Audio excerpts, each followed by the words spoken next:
furious world leaders are ditching Donald Trump in the United States, and they are frantically reaching out to Iran, trying to cut deals directly with Iran, recognizing how catastrophically erratic and irreparably so the United States has become under Donald Trump and Trump's despicable regime. Iran's foreign ministry spokesperson went on their state TV and talked about how he received calls in the past 24 hours from the United Kingdom, from Ukraine, from Bulgaria, and numerous other countries saying that they do not want any part in any escalation of war with Iran and that they want to cut deals directly with Iran. Also, we know that Saudi Arabia and Qatar's foreign ministers both spoke with Foreign Minister Araghchi of Iran, and then both the Qatari and the Saudi and the Pakistani foreign ministers, as well as Field Marshal Munir of Pakistan, all reached out to Donald Trump and pressured him not to escalate the catastrophic and unlawful war in Iran, also reminding him that he has run out of Patriot interceptors, THAAD interceptors, Navy destroyers, and that any semblance of future relations between the United States and those Arab nations would be completely severed if Donald Trump escalated this catastrophic war in Iran. Let's just go through piece by piece what has taken place here. So Iran's foreign ministry spokesperson went on their state media and said, in the past 24 hours, we received numerous calls from the United Kingdom, from Bulgaria and Ukraine, all stating that they will not be part of any conflict against Iran. I mean, Ukraine's foreign minister in the past few days has confirmed these conversations. 5 days ago, Ukraine's foreign minister said, I called Iran's foreign minister for a frank conversation. Diplomacy is about a direct conversation, even when it's difficult. I stress that our goal is to avoid unnecessary escalation. That was reiterated in the phone call to Iran's foreign ministry spokesperson and to the Iran foreign ministry during the phone call that took place over the weekend before Donald Trump announced that he would not be escalating the catastrophic war in Iran. Donald Trump aboard Air Force One also said, we were ready to hit Iran with a powerful strike that has not been seen since World War II. I mean, what is he threatening, a nuclear bomb on Iran? But he admitted it. I spoke with the UAE and Qatar and Saudi Arabia, and they told me they wanted me to hold off. Well, that's actually not fully true. The Saudi Arabian foreign ministry spokesperson and MBS, Saudi Arabia said they did not want Trump to escalate. Qatar said they did not want Donald Trump to escalate. But the UAE, which is allied with Israel through the Abraham Accords, they wanted Donald Trump to escalate, and they were encouraging him to do so. In fact, you have Israel and the UAE. They're furious at Donald Trump because they made military preparations, which cost them a lot of resources and military readiness, believing that Donald Trump was going to escalate, only for Donald Trump to back out of his threats in the last minute yet again. You have the United States Lieutenant General Leahy rushed over to the Kuwaiti Armed Forces chief to pose for a photo saying, we just want to reinforce the enduring U.S.-Kuwaiti partnership and our shared commitment to regional security and stability because Kuwait wants them the hell out of their bases there. In Jordan, they want the United States the hell out of the base there. The people of Kuwait, the people of Jordan want the United States there. And at this point, the U.S. has been forced to basically abandon those bases in terms of its military equipment, its planes, and other military capabilities because Iran destroyed the early radar detection systems, most of the containerized barracks where the troops were living, and other critical infrastructure there. And the United States demonstrated that its so-called Arab umbrella or Arab dome. You know how there's the Iron Dome in Israel? The U.S. promised an Arab dome, and that's why the U.S. wanted their bases in these countries in order to then extract the resources from the countries. We'll do our bases, we'll protect you, but we're going to take your resources. The Arab dome has fallen. Think about what Iran has been able to achieve as the United States bases in all of these countries has been demonstrated not to be able to protect itself. And if the bases can't protect itself, Iran has sent a message. Really, UAE? If y'all can't protect the U.S. military base, if we want to, you don't think that we could destroy Dubai? We could destroy Abu Dhabi? Really, Bahrain? You can't protect the Fifth Fleet? You don't think that we can destroy Manama? You don't think we can destroy, we don't think we could destroy the city? Really, Qatar? You don't think that we'll be able to destroy Doha if we want to? So now Israeli officials, they're pissed. They said, we planned the strike. UAE's pissed. They're saying they planned the strike. The UAE lobbied Trump to take more decisive action, according to the Wall Street Journal, and they're perplexed. But then Saudi Arabia did the following. According to the Saudi press agency, this was the readout from the call between MBS and Donald Trump on Saturday over the weekend. According to the Saudi press agency, the two leaders discussed developments in the region and their regional and international repercussions at various levels. The Crown Prince stressed, quote, the need to prioritize the language of dialogue to reduce escalation and the importance of exerting all possible efforts to achieve calm that paves the way for diplomatic solutions that produce positive results, preserve the security and stability of the region, and prevent being drawn into a wider conflict whose repercussions would affect regional and international security and stability. The statement added that MBS and Trump reviewed the existing areas of cooperation between the two countries and ways to strengthen them. So when Donald Trump was asked by a reporter aboard Air Force One, what prompted you to call off the strikes? Trump says, I was asked by Saudi Arabia, by UAE, by Qatar, and by Iran. We were all set to go just about at this time right now, and it would have been a massive attack. We were all set to go, but when the allies asked to call it off, you got to sort of say, well, let's see. And the reason they asked is they think there's a deal. There's a deal on Hormuz, and then there will be a deal on the nuclear. You might call it the denuclearization of Iran. So is he now calling Iran an ally as well? CBS, which is state regime media in the United States, reports Trump signals deal to end Iran war may be imminent and agrees to cancel the attack, as Daniel Davis explains. I'm just asking what should be an obvious question. Why do mainstream media outlets like CBS News here report Trump's words as though they should be taken at face value, that a deal may be imminent when this is just the latest in a long list of Trump tacos? Why does anyone give the slightest legitimacy to his absurd claims? Here's the truth. The Gulf countries, especially Saudi Arabia, either gave Trump an ultimatum, threatened him, or made a strong plea for him not to take action that would certainly result in the destruction of their oil infrastructure. Iran had threatened to retaliate in strong ways, and Trump knew that the U.S. would not be able to stop them. Heck, the U.S. allied commander in Europe, Grinkowicz, he leaked out to the press, pretty much said it publicly, he was running out of assets, Navy destroyers. He couldn't do his job in the Middle East. Trump's decision not to attack was the right one, but it exposes he's got no plan, no way out, no way to escape right here. Now, a source close to the nuclear negotiations from Iran says there's no agreement. There's no agreement regarding opening the Strait of Hormuz. There's no agreement regarding denuclearization. Trump is making all of this up. In fact, when CENTCOM, after Trump announced that we're in negotiations, it was going to be like World War II, I'm going to drop the nuke. That's what he's implying, right? But we're doing a deal. CENTCOM tried to send more tankers through the Oman route in the Strait of Hormuz. What did Iran do? Pop. Just destroyed it. And then on the Iranian media networks, they showed, again, blowing up one of the tankers as well. And that they said, there's no deal. We're not doing anything. What in the world are you doing here? WLP-1 from the Absorption Company is designed to support satiety, thermogenesis, and metabolic health, while also helping to reduce the absorption of fats and carbs.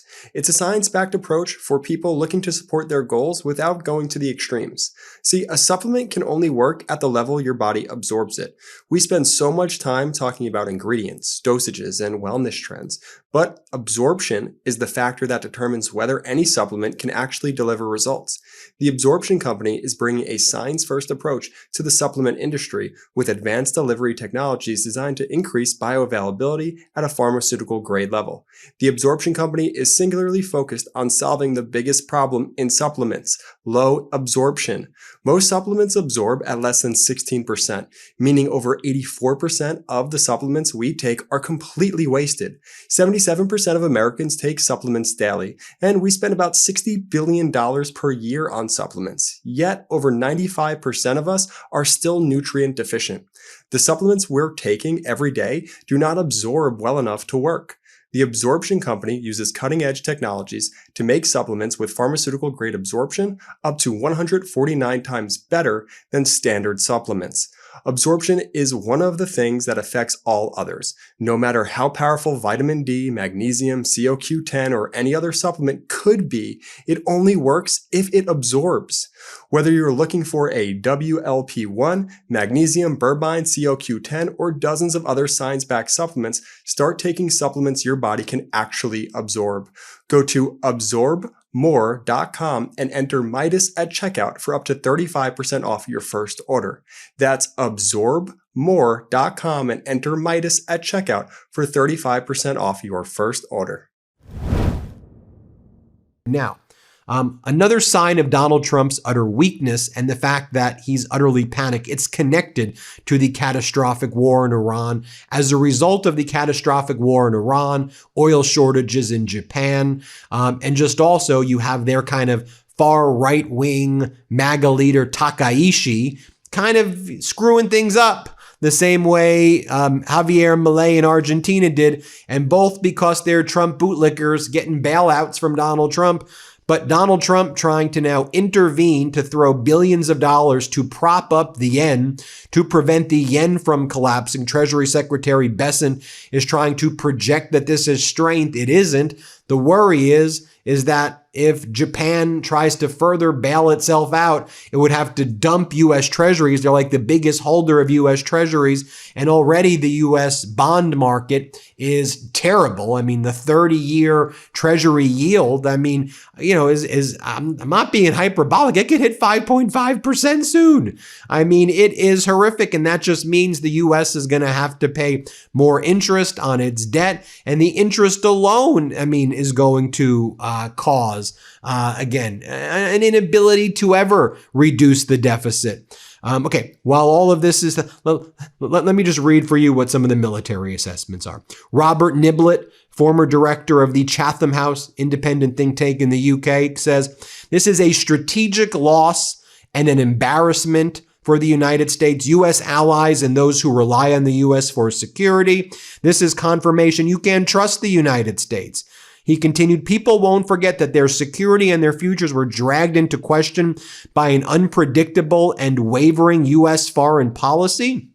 Aaron David Miller, a former American negotiator and senior fellow at Carnegie Endowment, says, the U.S. has undermined any deterrence credibility, antagonized its allies, and delighted its adversaries. While Donald Trump posts AI images of himself leering over what purports to be Greenland, threatening Greenland, hello, Greenland, or says Venezuela is the 51st state, or bailing out Japan, the world sees absolute weakness, and that's why you have country after country reaching out directly to Iran, reaching out to Foreign Minister Araghchi.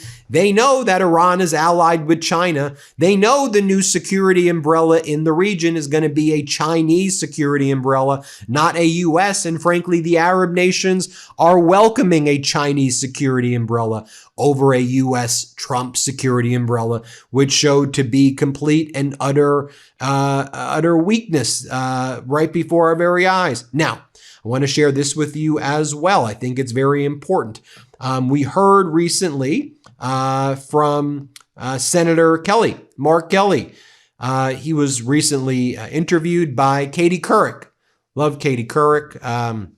Very close with the MeidasTouch network. We're very close with Katie. Great work. Here's what he has to say when he went to the Munich conference, how our former allies, how other people talk about us right now. Here, play this clip. I was at the Munich Security Conference and talked to some number of prime ministers, deputy prime ministers, foreign ministers, defense ministers. Hey, they don't know what to think. I mean, we try to What do they explain say? to myself and others. They're like, what is going on? I mean, they think we've lost our minds. We're talking about attacking Greenland, the United States of America invading Greenland. I had a conversation with the Prime Minister of Denmark and the Prime Minister of Greenland, who are like, obviously they're angry at us, U.S. senators. Why are you allowing this to happen? What is the President of the United States going to invade Greenland? And all we can say is, well, we hope not. We're trying to push back at this. The Prime Minister of Greenland told me that children in Greenland are now afraid of Americans. Afraid. And in Denmark, the Chinese poll higher than the United States of America. Denmark used to be one of our strongest allies. And all of our European allies are just wondering what happened. And I try to explain to them is, hey, the United States that you know, the ally that it is still there. It's just like one level down. You just got to get through this administration. You got to get through and this is a problem. You got to get, past the president and the immediate people around him. But the American people are still your friend, and we are still your allies. But we're going to have to get beyond this administration to try to repair the relationship. Now, I want to talk about another perspective as well of what's going on as the U.S. is covering up the child sex trafficking of the Epstein files. International investigations are continuing. So Katie Fang, who's heroic, Katie Fang, who's been pushing for the release of the Epstein files, she's talking about how in all these other countries, France, England, Sweden, you name it, they're doing investigations into the people behind the Epstein files, while the Trump regime is covering it up. This is another layer because you had Trump get into the catastrophic war to cover up the Epstein files. Now apparently he wants to bring back conspiracies about the pandemic to cover up for the catastrophic war, which is covering up for the Epstein files, to attack Fauci, whatever the hell they're doing. But what this all goes back to also is the Epstein files as well. And we can't forget that. Here's what Katie Fang says. Let's play it. The money makes no sense. The amount of money laundering that happened here, the amount of money that traded hands buying between people in rarefied air with cajillions of dollars, giving all this money to Jeffrey Epstein. And it wasn't because they just liked him. Yeah. There was a reason why. And then the fact that it's taking France and England and other foreign countries to be able to launch investigations. And yet our American DOJ is sitting on it, doing absolutely nothing, including not cooperating with those foreign nations, is such a big red flag. It means they are protecting someone or some group of people that they think not only deserve it, but because they're being told to protect them. And that is the problem I have with lovers of torture videos having their names redacted. And finally, I would be remiss if I didn't mention this. And both Thomas Massey and Marjorie Taylor Greene point this out. This is what we talked about as well several days ago. Remember how we talked about how we believed that what really went down in Ceuta, Northern Africa, which is part of Spain, was King Mohammed of Morocco was working with Trump and Netanyahu to release the 50,000 Moroccan migrants into Spain. By the way, Spain very quickly returned all 50,000 migrants back to Morocco.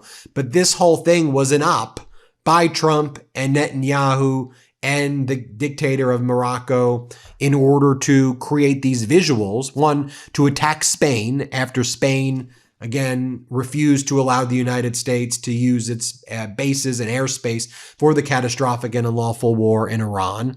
But also Trump wanted these visuals of migrants running into Europe, even though it's part of Europe technically, but it's North Africa. And Trump wanted to say, you see, this is my talking point for the midterms, everybody. This is my new talking point. So he literally said that at Camp David. This is what it's going to look like if you vote for the Democrats.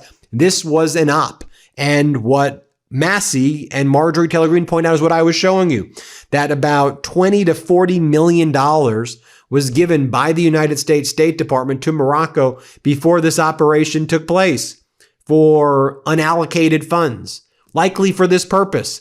So the U.S. sent $40 million to King Mohammed of Morocco to transport these migrants into northern Africa, which, by the way, is still separated by the Mediterranean Sea from mainland Spain. It wasn't like the people arrived there, but to push all of the people there so that they could basically invade Ceuta and then attack Spain. That was the plan. Marjorie Taylor Greene and Massey confirmed that. So you have Trump running around threatening the sovereignty of everyone, creating global instability and disorder, and that's why these countries are saying, Iran, we want to make a deal with you. Let's do a deal with you. Crazy stuff. Crazy. I mean, the U.S. being far less reliable, predictable, by far less reliable and predictable than Iran. Like, it's not even like, seriously, that's what the United States has become under the Trump regime. Let me know what you think. Hit subscribe, get your copy, pre-order. WTF America comes out October. But please, if you can pre-order it right now, it really helps. It's the book I wrote with my brothers. So pre-order it now if you can. Thanks for watching, everybody. We appreciate you. Breaking news right now, my brothers and I wrote a book. It's called WTF America. And well, doesn't that just say it all? It comes out officially this October, but you can pre-order your copy today. Just scan the QR code or click the link in the description below.